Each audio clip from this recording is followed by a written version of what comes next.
Very good morning to all. I am Karthikeyan, MAM School of Engineering, Trichirappalli. In this lecture, EC8551 Communication Network, Unit 3, Routing. Already discussed what is the routing, what are the tables are used to routing, and what are the different types of routing technique, and what are the routing algorithms. In routing algorithm, there are two kinds of routing algorithm are there. Dijkstra algorithm, that is using the link state routing methodology. Now, in this Dijkstra algorithm using the link state routing, that is to find out the shortest path routing technology in technique in communication network. Now, in this lecture, we have to discuss the open open shortest path first algorithm. Now, we see the presentation.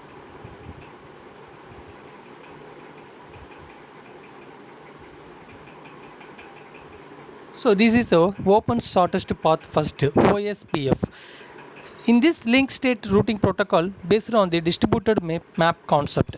Now node contain a routing directory database and it is used as a interior routing protocol in RCP IP networks for equalize the node over multiple equal and cost path. So the OSPF internal gateway protocol and external gateway protocol is divided into two category. Now we see the routers of OSPF. The internal router, that is a border gateway router in the autonomous system 1, and the area border router is a autonomous system 1 and another autonomous system 2 is in between the area border router, that is a AGR, and then backbone routers, and finally autonomous system boundary routers ASBR. These routers are find out the open shortest path first algorithm in the shortest path find out the routing technology in communication network.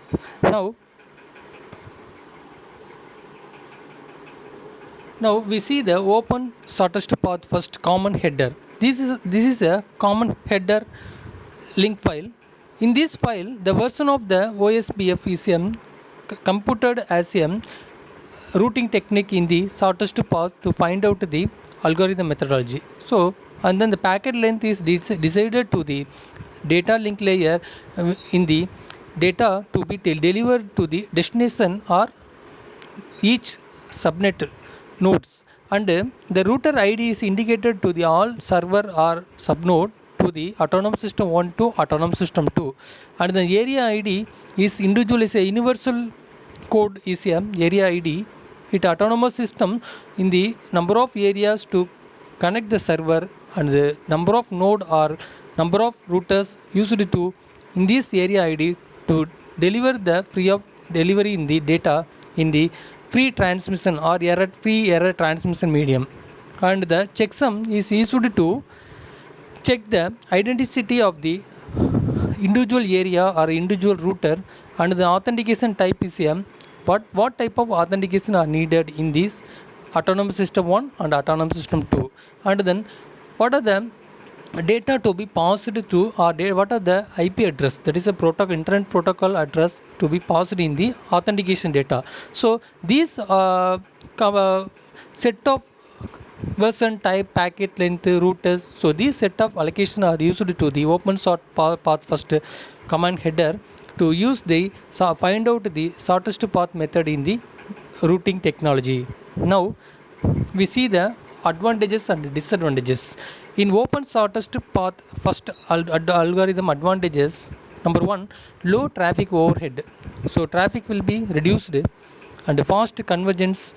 Largest network metrics, that is a largest network metrics is to reduce the latency of data sending or receiving, and the area based topologies, route summaries, and support for complex address structure. Finally, authentication of autonomous 1 area and autonomous 2 area. Now the open shortest path first disadvantages: number 1 is a memory overhead, number 2 processor overhead, number 3 configurations. So these are the technique are used in the unicast routing protocol methodology. Now we are discuss the border gateway protocol.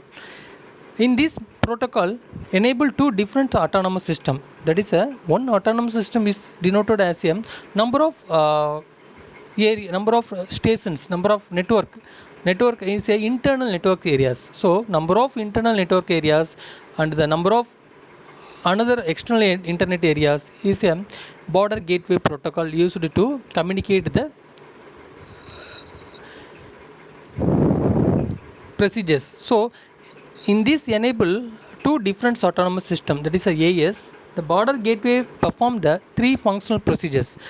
Number one, neighbor acquisitions. Number two, neighbor reachability. Number three, neighbor network reachability. Now the border gateway is two different category. Number one is a internal border gateway protocol. Number two, external border gateway protocol.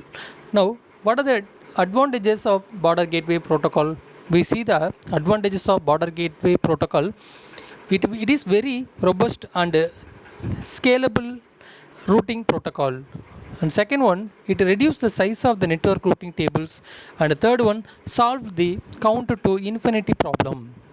And then the disadvantages of border gateway protocol. Number one is it is a complexity of configuration in the autonomous system to autonomous system. Number two, it is specific host or router are finded. Thank you for watching this video.